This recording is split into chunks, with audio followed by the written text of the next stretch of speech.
César. Hello, Hanna. Nice to meet you virtually. I think we are ready to start. And so what I'm going to do is open our session now. We are waiting for Jan to log in, but to all of the members in the audience, let me just say welcome to this final conference panel. Great to see everyone here. And as with the morning panels, this particular one is inspired by another forthcoming book entitled Home Engagement in Diplomacy, Global Affairs and Domestic Politics. And in the author bios, you will find a link to a flyer that gives you details of the book. Now, our first speaker is scheduled to be Jan. If it's not going to be Jan, then it might be César. But nonetheless, let me tell you a little bit about Jan Melisssen. Jan is a professor at Leiden University and the University of Antwerp, and most notably, he is the editor-in-chief of the Hague Journal of Diplomacy. Jan is, in fact, one of the co-editors of the Home Engagement book. And as I say, you can see the promotional flyer in his bio. Jan, we hope, will be joining us very shortly, and he will be joining us from somewhere in the Netherlands or perhaps in Belgium. Our second speaker, possibly our first, is César Jiménez-Martínez. And César joins the panel from, I believe, the United Kingdom, where he is assistant professor in the Department of Media and Communications at the London School of Economics. César's critical work includes nation branding, public diplomacy, and much else, with a regional focus on Latin America. And our other presenter is Hanna Pfeifer. Hanna is head of the Societal Peace and Internal Security Research Area in the Institute for Peace Research and Security Policy at the University of Hamburg. And I believe Hanna will be joining us from Hamburg. So just to remind everyone on the panel, or in the audience, I should say, that the panelists are happy to engage in a Q&A, as we've been doing for the other sessions. And so if you want to submit a comment or a question, then you can do that via the Q&A portal at the bottom of your screen. And I'll direct the questions to the individual speaker or to all of the panelists. So with that, I am going to break protocol and go with our second listed speaker, César, to give his presentation. And then as soon as we get Jan online, we will basically welcome him. So César, welcome to the DePaul Grace School Annual Conference. It's a great pleasure to see you, and we look forward to hearing your comments. César, the floor is yours. Thank you very much, Geoffrey, and thank you very much also for the invitation to be here. And I can see that Jan just arrived. Okay, well, with that impeccable sense of timing, I wonder if Jan, you are ready to... Hello there. You are good. So I'll give you a moment just to sort out. So César, you have 12 to 15 minutes respite here. Yeah, welcome to the conference. May I ask if you are good to go with your presentation, because you were listed as the lead? Yeah, that's fine. So it's at 7:30, right? Well, my time. Or right now? We're right to go now. Yes, indeed. Okay. I am sorry. No, I messed the timing up from our previous panel as well. So I do apologize to the audience for that. Okay. We are now ready to go. So Jan, if you would like to make your remarks for 12, 15 minutes, give or take. I won't be too authoritarian on that, but nonetheless, the floor is yours. We'd love to hear what you have to say. Thanks, Jan. Okay, thank you very much, Jeff. I apologize if I appeared late on this screen. And so I'd like to take the opportunity also to say, apart from hello to the invisible audience, also to my colleagues, Hanna Pfeifer and César Jiménez-Martínez, and of course, David Wellman, whom I understand is the big force behind this whole operation. It's a real pleasure to be here and to discuss with the two contributors the book that we have been doing, and to which also Professor Wiseman, Jeff, has made a contribution together with Alison Scott. I was hoping on this occasion to present the book and hold it in my hands, but production has been slightly delayed, so I cannot do that. So I will talk a bit about the book and some of the main themes as I understand them. It's a wide variety of chapters before handing over also to our two contributors. So why domestic diplomacy, which sounds a bit like an oxymoron, like the conduct of foreign relations with yourself. And traditional students of diplomacy would surely think that is a concept hard to grasp. Or is there something else going on? Are there perhaps a number of responses needed to a changing context of diplomacy, of which I shall just mention a few. One, governments worry about the erosion of their domestic legitimacy, the lack of social trust in government, in official institutions, also in the foreign policy sphere. So the response to that, and I believe that Hanna will speak to that as well, the official response to that could be seen also as an existential need by governments and by foreign policy establishments to talk to people about their foreign policy. Diplomats may even worry about where the electorate is going in terms of their foreign policy preferences. We can also observe that there is a globalization of public concerns beyond the formal political sphere. A lot of political science work and international relations work has focused on formal politics, but this informal political sphere is very important for us and for governments. It's then the question is, how do you reach those fickle, sometimes seemingly unreachable publics? Getting access to society is a peculiar challenge for diplomats, and it's a home game. And you can have a discussion about whether that's diplomacy, it's diplomacy as governing, but it's definitely increasing in this kind of setting what diplomats have to do. Thirdly, we see much discussed, although perhaps more for the next book. We've not so much done that in this book. We see authoritarian tendencies in international relations, and notably also in the heartland of Western democracies, leading to the greater politicization of diplomacy. It's well known that populist leaders claim loudly that they act in the direct interests of the people, emphasize that much more than non-populist politicians, and also claim that they know what the people think and want. So the elected political leader is acting as diplomat in chief. Fourthly, the polarization in our societies also affects foreign policy issues, perhaps even the nature of foreign policy.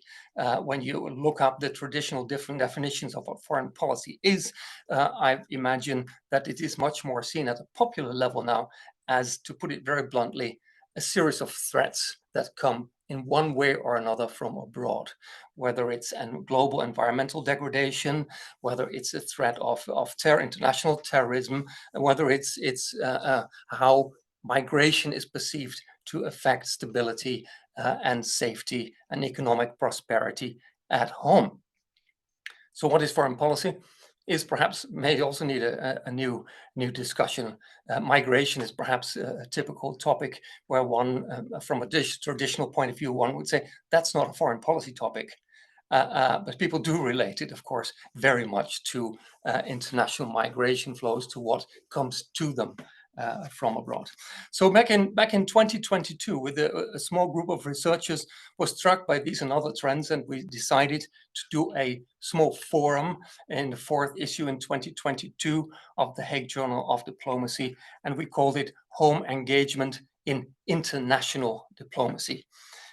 International diplomacy is, of course, a pleonasm. Traditionalists would say something like white snow, because diplomacy is, by definition, international. But here, the point, we chose this deliberately, the words that we did not like ourselves, to juxtapose them with this home engagement that could also be described with other words, for instance, participatory diplomacy.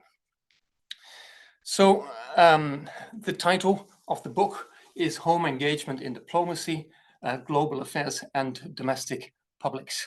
And in writing this book, some of us may have realized that perhaps a better title might have been The Politics of Home Engagement in Diplomacy. Because what we see happening here is that people who research this topic, diplomacy in the domestic sphere, are coming closer to things political.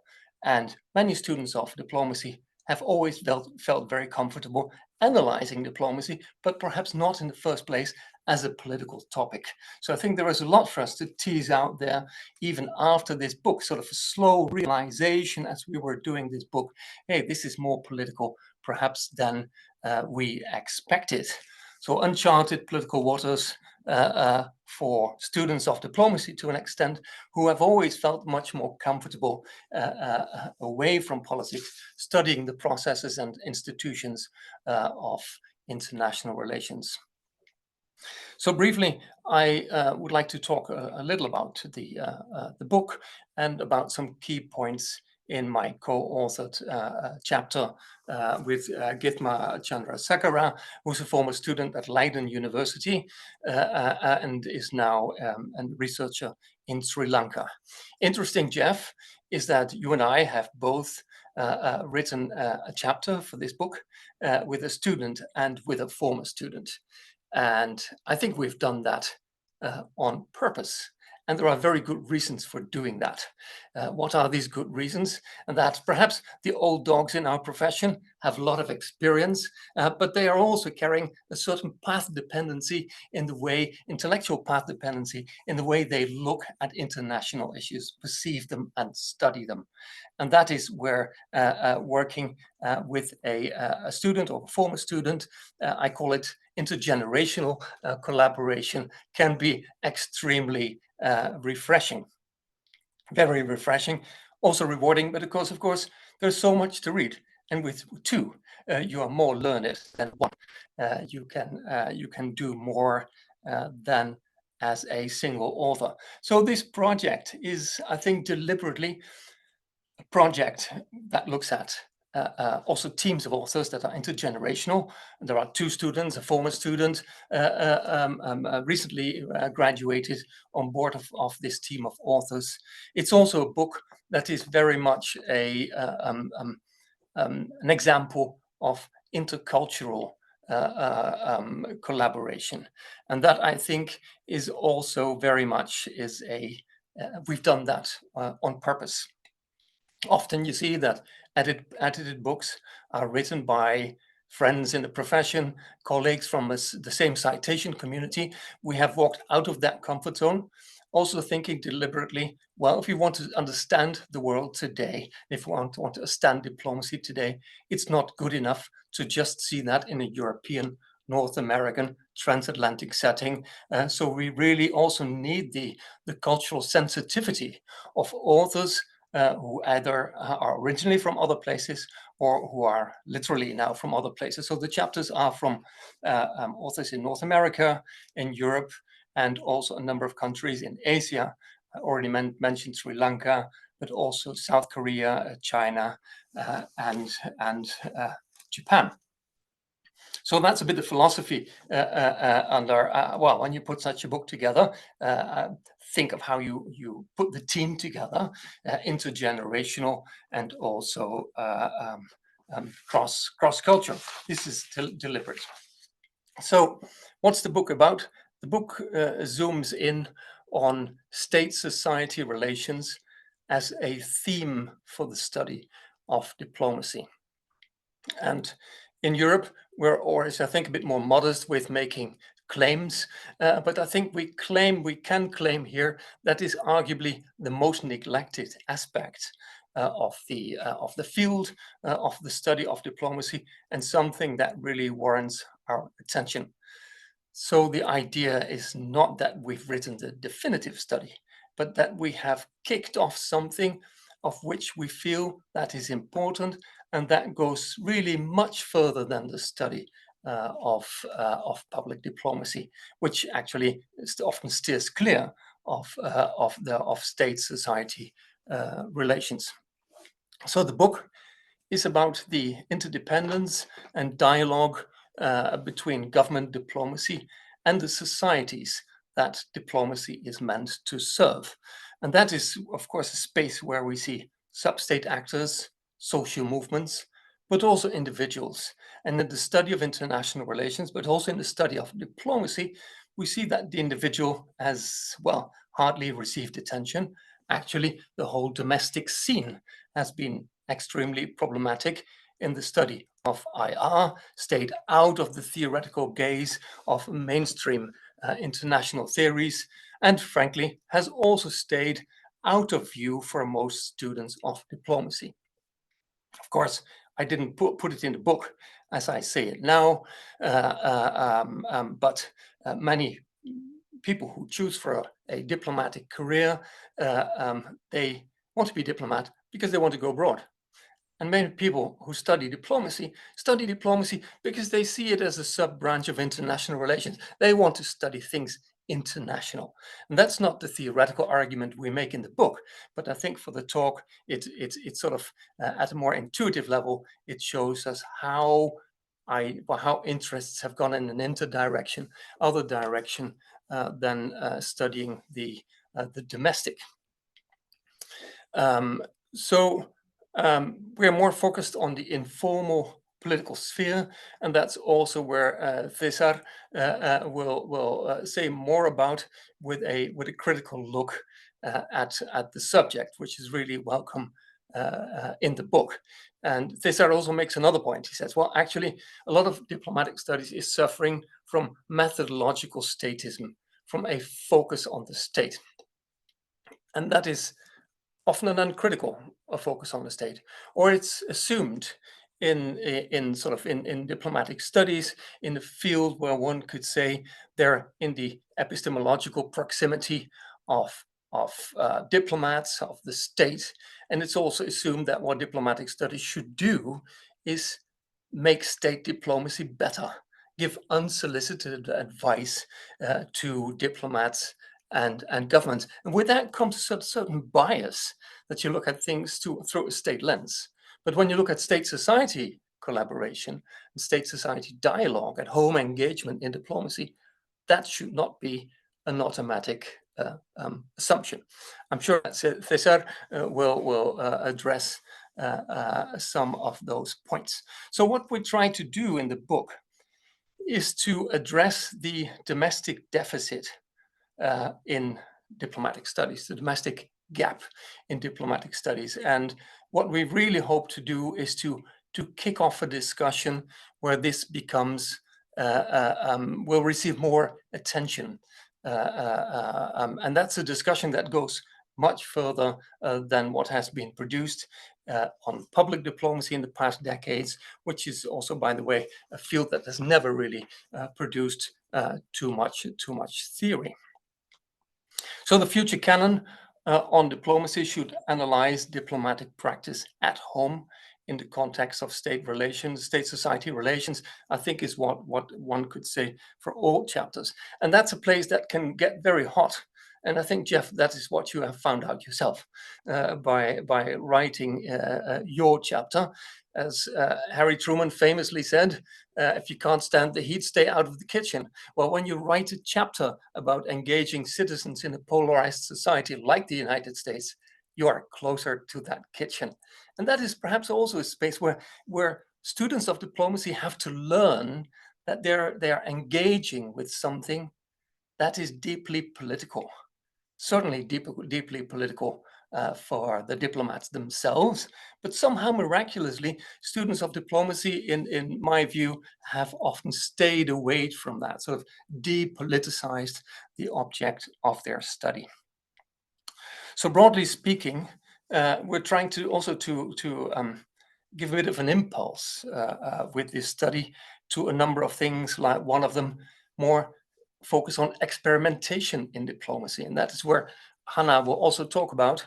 This is a super experimental field. And as far as it is, we're talking about government dialogue with society. There's still a lot to be learned. There is not something on the shelf that can tell you how you do those dialogues, as there is accumulated wisdom over decades, centuries, and millennia of how you conduct your international relationships. So it's an experimental sphere of research. Also an interest in the marginal practices of diplomacy. Of course, this is the dialogue, the domestic dialogue, the home engagement is not really the hard core of what we all understand what diplomacy is all about. But paradoxically, we may learn a lot about diplomacy by looking at things in the margins of that field. And that is an intuitive feeling. And looking back at some of my own research, I realized, hey, I've looked always at things that are more marginal. I've looked at public diplomacy when it was called propaganda for late 20th century diplomats. I've looked at consular diplomacy when it was not yet called consular diplomacy, but something really not diplomacy. And so right now I'm doing a study again with a young author on the role of the honorary consul, which looks very much at the boundaries, the margins of the diplomatic sphere, on the edge actually of the public and private sphere. So it's also, the book is in that sense, could be seen as a bit of an experimentation in with how you study diplomacy at all. And as I said before, it may lead us even to revisit the question of what foreign policy is and how foreign policy is perceived. And on the theoretical side, there is still a lot of work to do. And I've actually, after this chapter, the first chapter that I co-authored with Gizma, I've written another chapter for a book that will come out early next year. It's Diplomacy's Public Turn, edited by Bruce Gregory and Kathy Fitzpatrick, in which I'm sort of exploring, well, should we perhaps look more at the societization of diplomacy as an analytical category? So again, trying new things. From a more theoretical point of view, I think all students at DePaul will know from Jeff Weissman's classes, from Melisssen Koo's classes, and others who teach diplomacy, David, that the great traditions in IR theory miss the key point that the constitution of global affairs cannot imagine without diplomacy. But those theories have turned really a blind eye on the domestic sphere. And this is most clearly the case for neorealism, neoclassical realism, but also other theories. So the people at home are sort of outside of the gaze of a lot of IR theory. To just jump to something else, and is that, so when we study this subject, we also have to look elsewhere.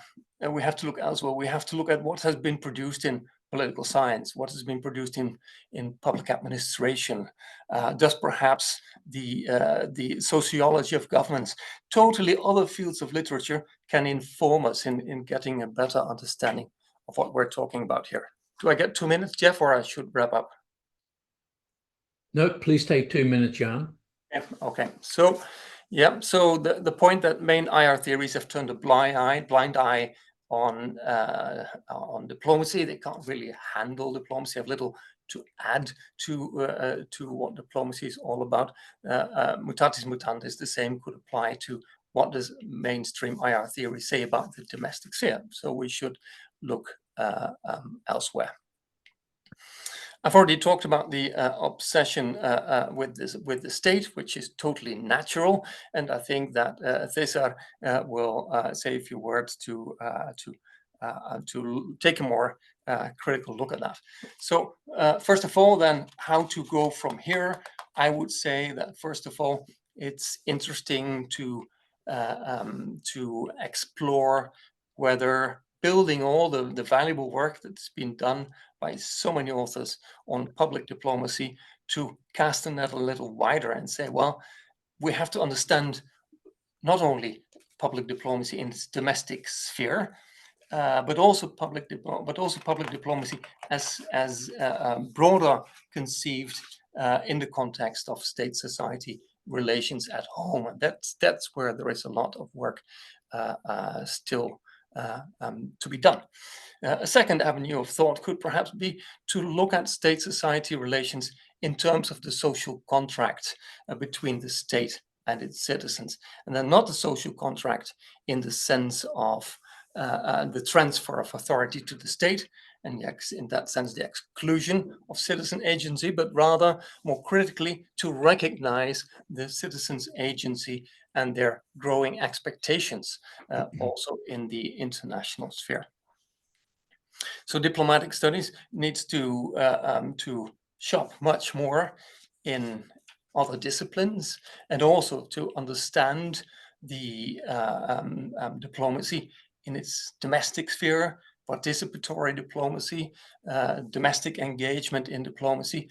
It may actually help us to not pay lip service to interdisciplinary research, but truly ask people from other disciplines to cast their eye over what we're doing and to contribute to that conversation. That is actually, it's one of the directions where I want to go in my own work, also to see more what can be found there. And actually and I'm talking as a journal editor, editor of the Hague Journal of Diplomacy, it's really interesting to see in fellow journals in other disciplines, in public administration, political psychology, sociology, and so on, that there is an interest in diplomacy more than in the past in those other disciplines. And that may also have to do with the fact that the societization of diplomacy attracts attention to the attention of other social sciences.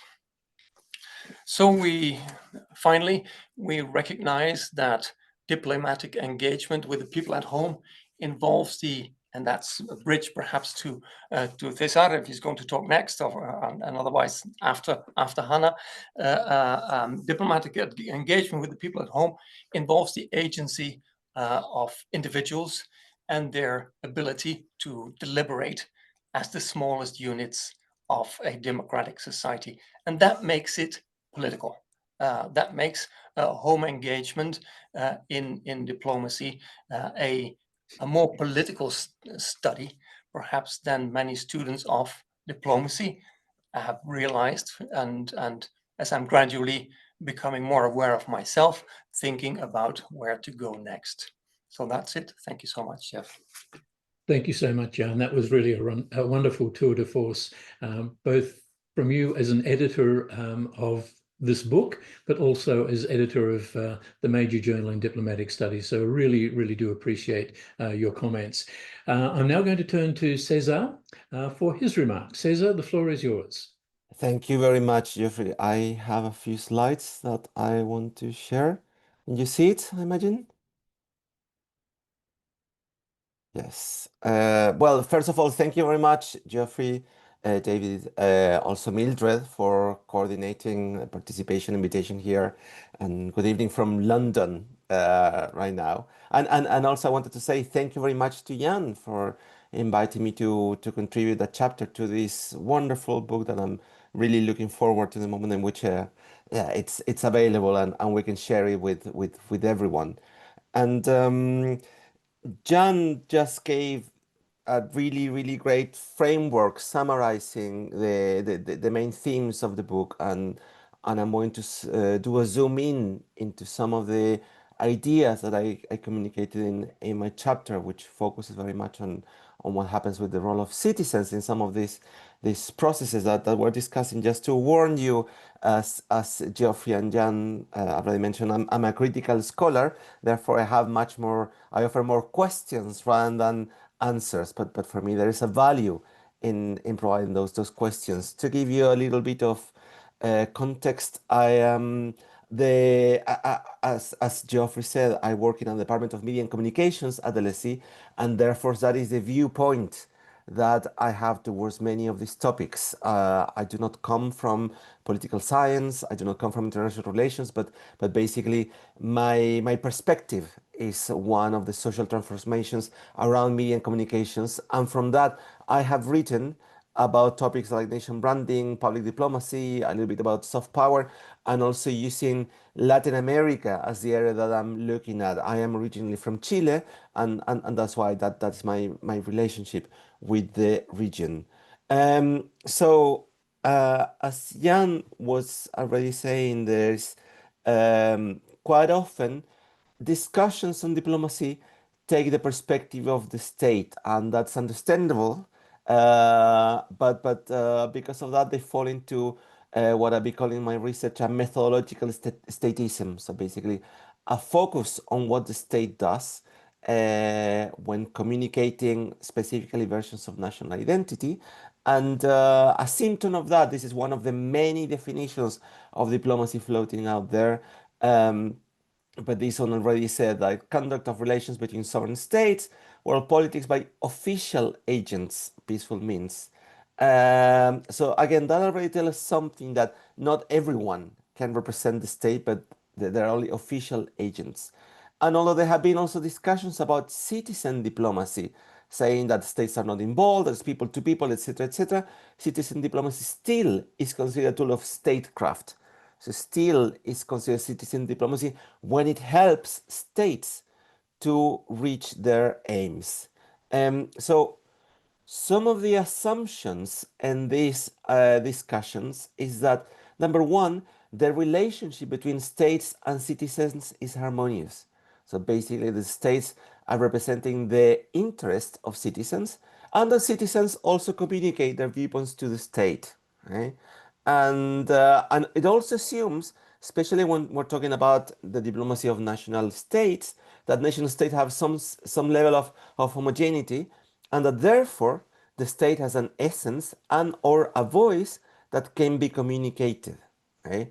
And also in this discussion is that certain groups or individuals chosen and authorized by the state can represent the nation state. So again, it's not everyone who can speak on behalf of the state, but only certain sanctioned authors. And Weber, as you all know, defines very much the state as basically this entity that has the monopoly on violence on a given territory. But I think we can expand that and also drawing a little bit on the work of Bourdieu, observe that the state also claims or tries to have a monopoly on the communication and representation of the nation. Okay? And I think that's also an important point to take into account. So what are the problems with that? Well, if we look at scholarship on nations and nationalism, authors like Smith, like Calhoun, and many others, all of them have observed that by nature, nations, like many other human collectivities, are shifting, are ambivalent, are abstract. So they are constructed, and that basically they are defined by different actors in different ways. And these actors also have different agendas. The state may have an agenda, corporations may have different agendas, social movements have different agendas, and so on and so on. But quite often, and more, it has happened in the last few decades, they rely on ideas of the nation to legitimize their aims. Okay? Populists, they claim to be speaking on behalf of the nation. Human rights movements also claim often to be speaking on behalf of the nation. Corporations also quite often claim to be speaking on behalf of the nation, and so on and so on. And this is happening in a context, and I describe this transformation much more in detail in my chapter, in which, thanks to digital media, many different actors can publicly communicate their own versions of national identity. So states are not the only one communicating the versions of the nation, but there are all these other actors also putting forward their agendas, claiming to represent, claiming to act on behalf of the nation. And this brings a situation in which states are publicly colliding more and more with home, that means with other elites, with other inhabitants of the nation. So I don't see this like from a Marxist perspective that it's just the state and the people, but actually it's a much more cacophonic environment. These discussions are particularly relevant in the Latin American context, okay, in which nations are a modern project. They were invented, they were created after the wars of independence against European empires. But also these wars of independence were very much an elitist project. Okay? Some people even claim that there was actually a civil war, at least in the case of the Spanish Empire. Also, there is a history with an ambivalent role of states in which they have imposed, sometimes violently, versions of national identity, but also they have been a protective force. Also, historians in Latin America have noted that only in the 20th century, the people, the inhabitants of these nations, develop a sense of national consciousness, partly because historically they were not either soldiers, workers, or taxpayers. And because of that, many scholars in Latin America have said, like, the question that always permits discussions about the nation and the state in Latin America is what to do with the people. And the people, the inhabitants of these nations, are often seen as a problem to manage and or contain. And Latin America has also a very dramatic history of tensions between the state and the nation. So there are the civic military dictatorships that dominated a big part of South America during the Cold War, for instance, a dramatic moment in which we can see the station basically using their coercive force against the nation, against the inhabitants of the territories. But we can see those tensions in other episodes, okay? In episodes of protests, like the ones that happened in the last decade in Brazil, in Chile, in Colombia, Bolivia, and many other countries in the region. So what does it have to do with discussions about diplomacy, public diplomacy, soft power, and so on and so on? That more and more these protests, they rely on foreign attention, right? And they try to produce what Kierkegaard have called the boomerang effect. So basically, they want to be covered by foreign media organizations in order to put pressure domestically, okay? And also, quite often, what happens is that the people that take to the streets, they claim to act on behalf of the nation. They carry national flags, sometimes they wear football t-shirts, and often the discourses are, we are the nation, we are the real nation, and the state is lying. Okay? And in turn, the answer of the state is that the people on the street are often unpatriotic, there are foreign elements, vandals, and so on and so on. But what happens in these cases is that ultimately the state monopoly on representation and communication of the nation is undermined or at least questioned. I stress that these people who take to the streets are not necessarily on purpose trying to make diplomacy or project a national image and so on, but their actions bring that as a consequence.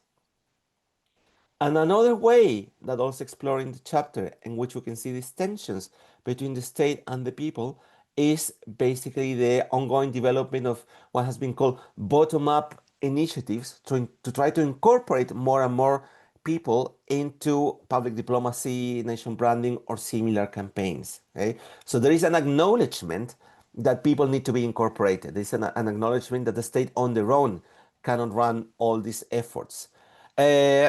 However, when we start looking at in detail at what these efforts do, quite often they approach people as a resource to extract a supposed national essence. So they interview people, conduct focus groups, and so on, to try to identify what makes a human collectivity unique, supposedly. But also they take that disciplinary turn to teach people the correct way to be a national. Right? That happens a lot, especially in campaigns in Peru and Colombia, in which people have been told this is the correct way to behave, this is the correct way to be a national. And occasionally they're also employed to validate specific decisions. Like, for instance, there have been some online polls to validate decisions already taken by the state. But again, in these cases, participation of individuals is highly limited and people are cast in secondary roles. So why does this matter? Why do we need to look at this? Because more and more, partly because of changes in the context, partly because of changes in the media environment in which we live, there's not a single voice speaking on behalf of the nation. And digital media have amplified these alternative accounts of the nation. Practitioners, as I just mentioned, have partly acknowledged these challenges, but it's very interesting that the scholarship has strayed behind on this and still rely on old models, still rely on this methodological statism, still speak as if it's possible that the state can monopolize the voice of the nation. And therefore, the invitation that I try to make in the chapter is to have further discussions, especially in a context in which there is clearly a crisis of democracy, not only in the West, but also beyond that. And that brings like different challenges, and it's important to see some of the answers that have emerged to what to do with these voices. Like the authoritarian answer has been silencing these voices. And they do that on behalf of diplomacy, on behalf of public diplomacy, on behalf of soft power. So they weaponize the language that of many of the disciplines that we study. The democratic answer, in theory, would be validating these voices, but the problem is, can you mobilize them? Can you do something with them? Or do you just have to accept that there's going to be contradictions, controversy, and contestation at the core of this practice? And I will leave it there, and happy to carry on talking about this in the Q&A.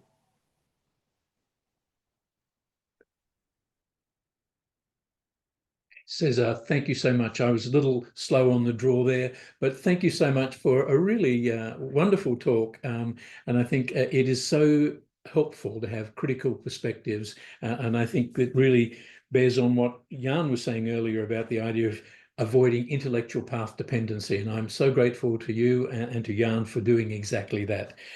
Now, I am going to ask Hanna Pfeifer, as my voice starts to crack, if she could take the floor. Thanks, Hanna. Yes, I would be very happy to. Thank you so much for the kind invitation, and thank you so much for having me. Greetings from Germany.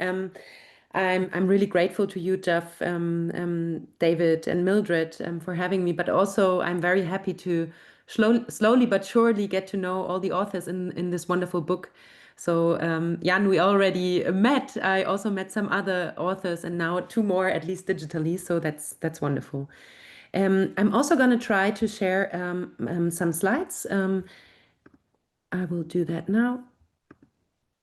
And actually, I think that my intervention builds very nicely on what we've just heard from Jan, and especially after César. So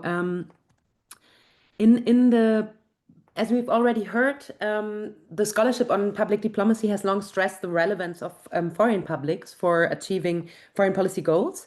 But over the last 10 years, we have seen that domestic publics have come under scrutiny as well.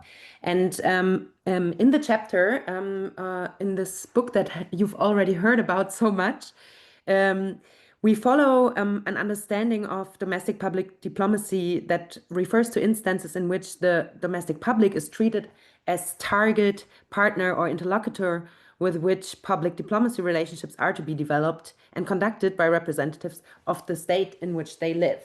Now, the question that we ask in this book is, who is this public?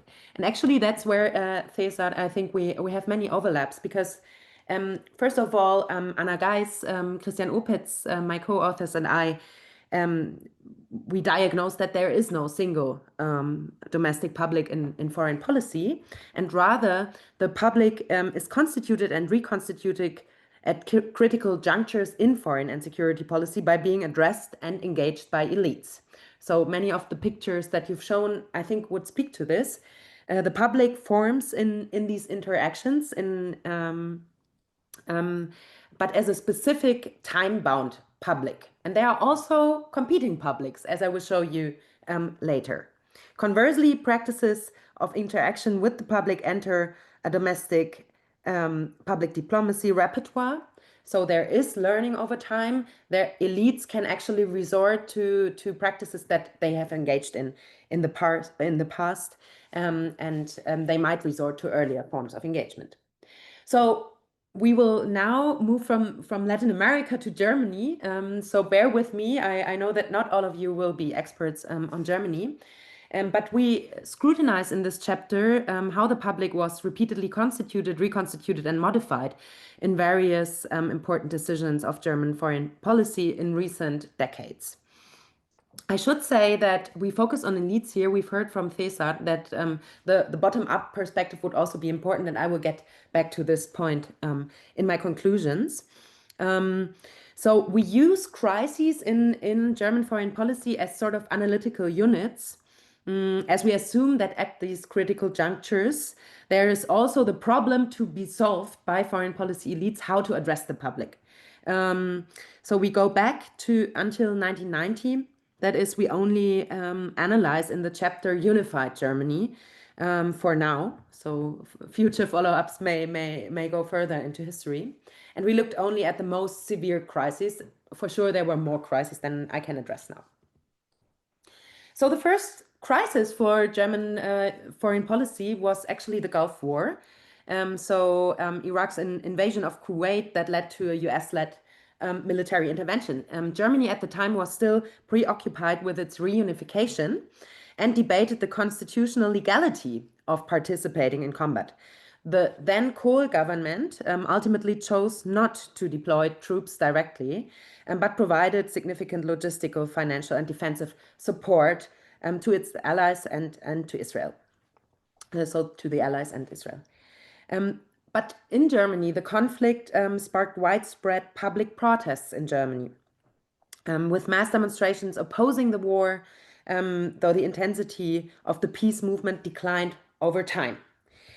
In terms of communication, the German government maintained rather a low-profile approach, issuing few statements and avoiding direct engagement with the mobilized public. So we see a form of non-engagement, basically.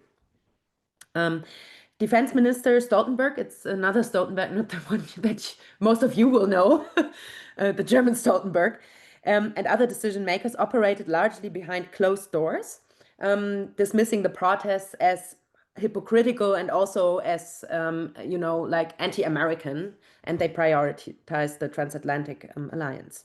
They treated the demonstrators as marginal, non-public in a way, at least not a public relevant for foreign policy matters. So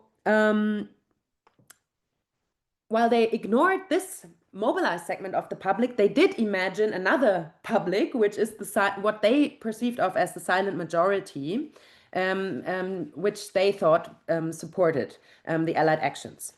Despite overall backing for the coalition, most Germans opposed any Bundeswehr involvement, though. So any deployment of the German federal armed forces, highlighting an already growing gap between elite and popular perspectives on foreign and security policy. And in a way, this escalated a bit later with the Kosovo War. So the Kosovo conflict intensified in 1998 as Serbian forces attempted to suppress the Kosovo Liberation Army, prompting NATO to plan airstrikes. Germany, still under Chancellor Kohl, approved the NATO activation order in October 1998. It also agreed this time to deploy around a dozen Tornado combat reconnaissance aircrafts, marking its first combat mission since World War II. So that's very specific, of course, to German history. And this participation then broke with Germany's traditional principle of not sending troops abroad if there was no UN mandate. However, this decision actually received broad parliamentary support, and during the war, German leaders actively engaged the media, with Chancellor Schröder giving televised addresses and Defense Minister Scharping holding daily briefings. So stark contrast to the case before, where actually Scharping framed this intervention as a humanitarian imperative, invoking historical analogies to Nazi atrocities. While initial public support was strong, rising civilian casualties and calls for a ground offensive weakened the backing and created internal tensions, especially within the Green Party, at the time the Socialist coalition partner. Foreign Minister Fischer's passionate defense of the war at the Party Congress of the Greens became a pivotal moment, transforming the German Greens into a central forum for debate and reflecting a shift toward a more dialogical and contested approach to foreign policy. So if we thought before that foreign policy can, simply be a state affair, they here established a prototype of dialogical engagement within this party realm. After 9/11 and the US invasion of Afghanistan, Germany is now still under Chancellor Schröder, initially adopted a cautious stance toward a potential military action in Iraq. emphasizing instead diplomacy and inspections while avoiding confrontation with the United States. So there was a big tension here. Should Germany be loyal to one of its most important partners and allies, the US, or should it follow the no-war norm, which is very important in the German foreign policy tradition? By August 2002, Schröder publicly declared a double no, so rejecting German participation or support for any Iraq war. And this position was very closely tied to the upcoming parliamentary elections, where the socialists trailed the Conservative Party. Widespread opposition to the war in the public, including, again, massive protests, was leveraged by the socialists. And the Socialist Green Coalition narrowly won the elections, with the Iraq issue likely contributing to their success, and the government maintained its refusal to participate despite US pressure. So the decision exemplified a highly politicized and monological approach to public engagement, because we saw a kind of staged party competition. So the electorate was primarily taken as a partisan voting constituency rather than a broader public to be engaged with in a meaningful manner. We now move to Afghanistan, which I'm very aware is a war that started earlier than the Iraq war. However, the big contestation in Germany came at a later point. So Germany's involvement in Afghanistan began in 2002 with widespread political and public support, because it was framed as a humanitarian and stabilization mission, including participation in Operation Enduring Freedom and ISAF. And the Bundeswehr's mission gradually shifted toward counterinsurgency operations, which increased not only troop deployments, but also casualties. And all of a sudden, the German public realized, well, this is actually a war. And my colleague Anna Geis has done great work on the reluctance of the German discourse to realize this, that this is actually an engagement in war. And the stabilization narrative came under a lot of pressure. So early communication largely ignored the realities of war, focusing on parliamentary renewal and approval, and appealing to a domestic audience that supported humanitarian missions but rejected combat operations. Then from 2008 onward, military representatives and rising casualties highlighted the gap between political rhetoric and the soldiers' experiences. There's also very interesting stories about soldiers actually claiming that there is no mournability for war casualties in Germany because there is no war in public discourse. So at the time, Defense Minister Jung and Gutenberg and Chancellor Merkel came to adopt a language that would at least acknowledge warlike circumstances. And the 2009 Kunduz airstrike, which resulted in significant civilian casualties, intensified public scrutiny and transformed Afghanistan from a specialized military debate into a broader national security issue. And this episode forced political elites to confront the realities of combat and adapt their discourse to engage both soldiers and then later on a general public more honestly. And ultimately, Germany's Afghanistan engagement marked a shift from evasive monological communication to a more responsive, albeit contentious, dialogue with multiple publics. So here we see that there's also the problem of addressing multiple publics at the same time. Now, moving to the last case that I will address here, which is the Russian full invasion of Ukraine. Germany's experience in Afghanistan actually highlighted yet again the gap between the need for an active foreign and security policy, which was also demanded by Germany's partners, and the German public, which is traditionally inclined toward restraint.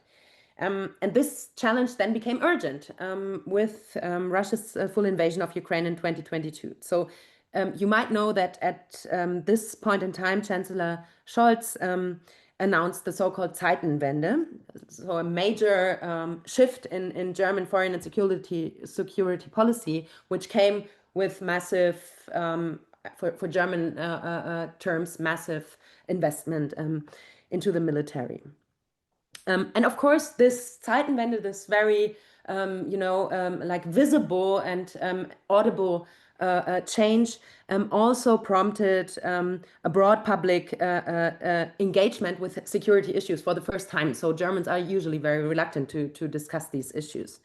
And the Foreign Office, very interestingly, and Jan already alluded to that, this sort of experimental way of engaging citizens, the Foreign Office launched a broad participatory framework for drafting Germany's first national security strategy, which included a whole range of citizen dialogues that then Foreign Minister Baerbock would actually attend. We also had several open situation rooms, and these dialogues involved Germans from all over Germany, as well as input by experts, but it was a broad participatory program.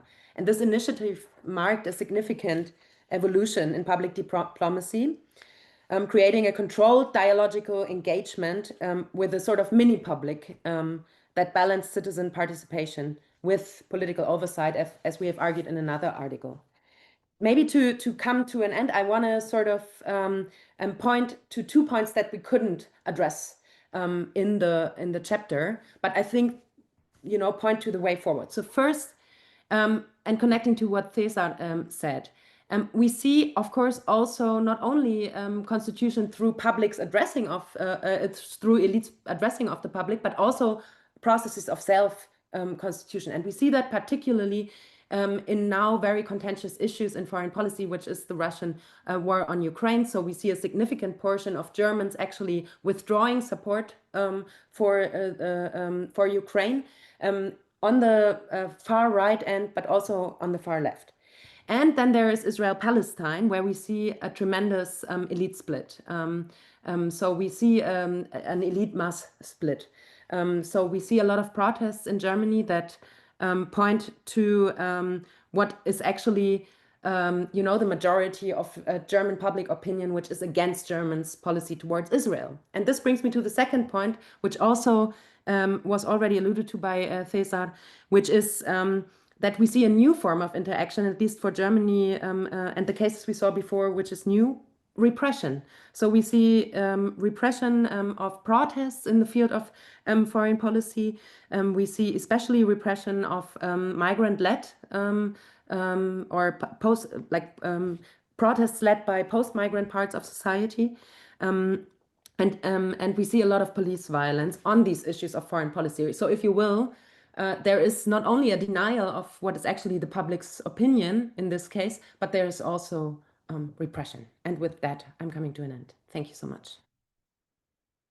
Thank you so much, Hanna. I think that's a very nice and sort of reality-based comment to finish up this fabulous panel discussion. And I just want to thank Jan and César and Hanna for delivering really a terrific set of ideas. And I have to say, the idea of home engagement is an extremely important one. And Jan, thank you for basically leading this intellectually over several years. And you're always the first person to say that home engagement is important, even if it's going to take much more time to find the right ways to describe it conceptually. So congratulations to all three of you. And at this point, I'm going to thank you and pass back to David, who will be wrapping up our conference for us. David, over to you. Thank you so much, Jeff. Well, I would just like to echo Jeff's thanks to this wonderful panel and for all of the insights that you've shared with us. And I trust that our audience will be having a look at the forthcoming book that is just about to come out as a result of all this good work. So I'd like to conclude our time together by saying that on behalf of the faculty and students of the Gray School, we'd like to express our profound gratitude to all of our speakers and to you, our audience, for joining us for this conference. I'd also like to express our profound gratitude to Mildred Santiago, the Manager of Operations and Communications of the Gray School, to Nicole Avellaneda, the Gray School's Senior Administrative Assistant, and to Amanda Signor, our IT specialist, whose tireless work made our gathering possible. There is no virtual gathering without IT expertise, and that is what has made this possible for us. So We look forward to welcoming you to the Gray School's future events. And to learn more about the Gray School, please visit thegrayschool.depaul.edu. On our website, you can find recordings of our past conferences under the category About on our menu. And soon the recordings of this conference will be posted. So thank you so very much for everybody's participation. We look forward to your next gathering coming to the Gray School, and we wish you a wonderful weekend. Bye-bye now.